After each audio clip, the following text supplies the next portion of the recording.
नाजरीन, आप देख रहे हैं the centre of knowledge and information और आज का हमारा इन पेज का तीसरा सबक है। इस सबक में हम सीखेंगे लिंकिंग टूल और D linking tool, text box और टाइटल टेक्स्ट बॉक्स। तो आइए चलते हैं अपने इन पेज की तरफ। सबसे पहले फाइल मेन्यू में जाइए और यहाँ से न्यू पेज बना लीजिए। हमने न्यू पेज क्रिएट कर लिया। यहाँ से हम इसको थोड़ा सा जूम कर लेते हैं ताकि आपको आसानी से नज़र आता रहे। लिंकिंग टूल और डी लिंकिंग टूल को समझने से पहले ज़रूरी है कि हम एक बॉक्स बना लें, क्योंकि लिंकिंग टूल को दो या ज़्यादा बॉक्सेस को आपस में लिंक करने के लिए इस्तेमाल होता है। तो पहले ज़रूरी है कि हम बॉक्स बना लें। ऊपर वाला आइन आपको नज़र आ रहा है, यहाँ से हम बॉक्स बनाते हैं, इसको टेक्स्ट बॉक्स कहते हैं। तो हमने एक बॉक्स बनाया। इस बॉक्स को सिलेक्ट कर लें।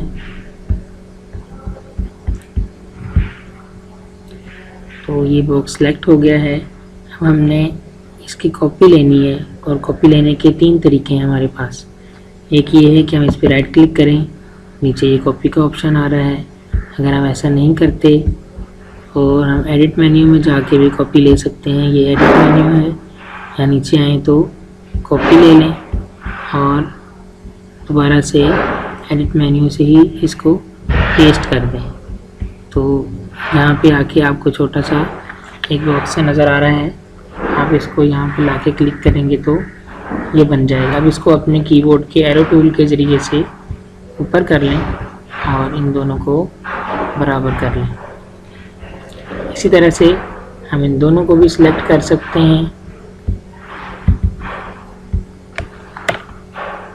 इसको सिलेक्ट करें, उसके बाद शिफ्ट की को दबाए रखें और दूसरे वाले पे क्लिक कर दें, दोनों सिलेक्ट हो जाएंगे।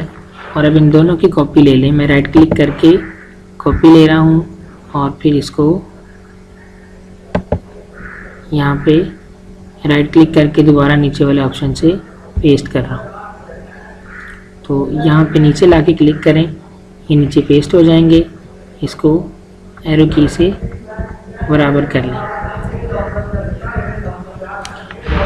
हमारे पास 4 एक ही तरह के बॉक्स बन गए हैं। अब हम कोशिश करते हैं, इसमें पहले लिखते हैं ताकि हमें फ़र्क समझ आ जाए कि लिंकिंग टूल होता क्या है। मैं इसके अंदर लिख रहा हूँ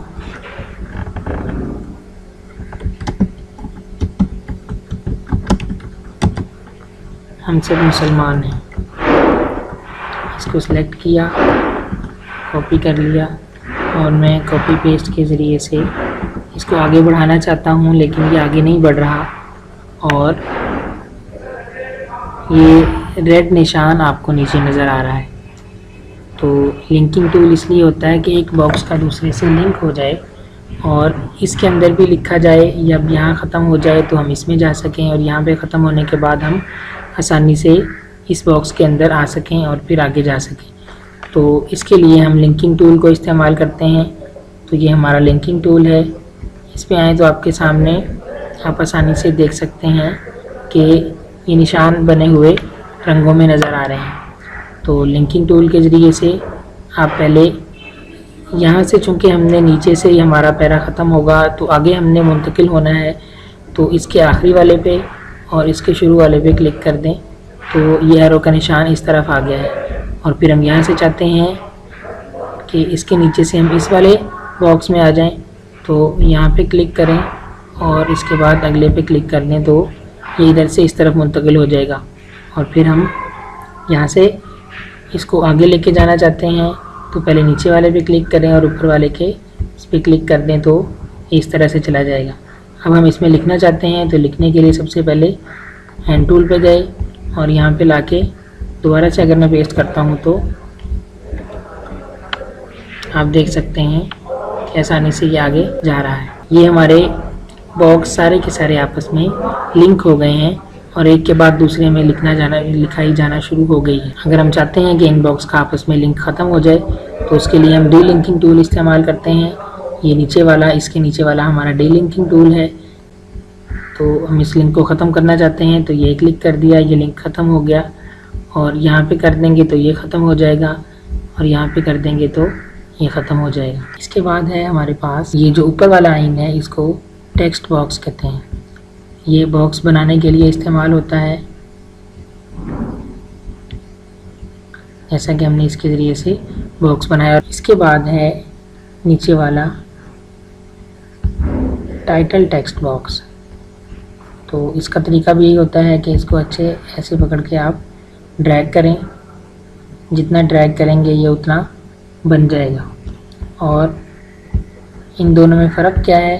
फ़र्क ये है कि टेक्स्ट बॉक्स इसके चारों तरफ में आपको डॉट्स नज़र आ रहे हैं और जिस तरफ से भी पकड़ के हम बड़ा करना चाहें इसको हम बड़ा कर सकते हैं। लेकिन टाइटल टेक्स्ट बॉक्स में आपको चारों तरफ में डॉट्स नज़र नहीं आ रहे। इसका मतलब ये है कि हम इसको सिर्फ चौड़ाई में तो लंबा कर सकते हैं, लेकिन ऊपर नीचे से हम इसको लंबा नहीं कर सकते। इसके अंदर अगर हम लिखना चाहें तो ये खुद ब खुद बड़ा हो जाएगा, जबकि इसके अंदर अगर हम लिखना चाहें तो नीचे लाल निशान आ जाता है जैसे यहाँ पे आया हुआ है और हम मज़ीद नहीं लिख सकते। जबकि इसके अंदर लिखना चाहेंगे तो हैंड टूल के ज़रिए से अगर मैं इसमें लिखता हूँ तो ये खुद ब खुद बड़ा होता जाएगा। और इसके अलावा टाइटल टेक्स्ट बॉक्स, जैसा कि इसके नाम से ज़ाहिर है, टाइटल उन्वान के लिए ये इस्तेमाल होता है। और उन्वान के लिए कैसे इस्तेमाल होता है इसको हम तफसीली तौर पे मास्टर पेज में जाके पढ़ेंगे इंशाअल्लाह ताला। एक और फ़र्क ये है इन दोनों के अंदर, टेक्स्ट बॉक्स से मास्टर पेज में बॉक्स नहीं बनाया जा सकता और टाइटल टेक्स्ट बॉक्स से मास्टर पेज में बॉक्स बनाया जा सकता है। तो आज हमने देखा linking tool, delinking tool, text box और टाइटल टेक्स्ट बॉक्स। तो लिंकिंग टूल एक या ज़्यादा बॉक्सेस में लिंक पैदा करने के लिए इस्तेमाल होता है और डीलिंकिंग टूल इन दोनों के आपस में लिंक को ख़त्म करने के लिए इस्तेमाल होता है। टेक्स्ट बॉक्स कोई भी बॉक्स बना के हम उसके अंदर लिख सकते हैं। साइड में कुछ हम तहरीर कर रहे हैं, उसकी साइड पे कुछ हम बना के बॉक्स के तौर पे अलग से लिखना चाहते हैं, कोई अहम बात है उसमें दर्ज करना चाहते हैं तो हम दर्ज कर सकते हैं। टाइटल टेक्स्ट बॉक्स खुद से बड़ा होता रहता है, इसको ऊपर नीचे से हम बड़ा छोटा नहीं कर सकते। आपको हमारी वीडियो अच्छी लगी है तो ज़रूर लाइक करें, हमारे चैनल को सब्सक्राइब कीजिए, ज़्यादा से ज़्यादा शेयर कीजिए।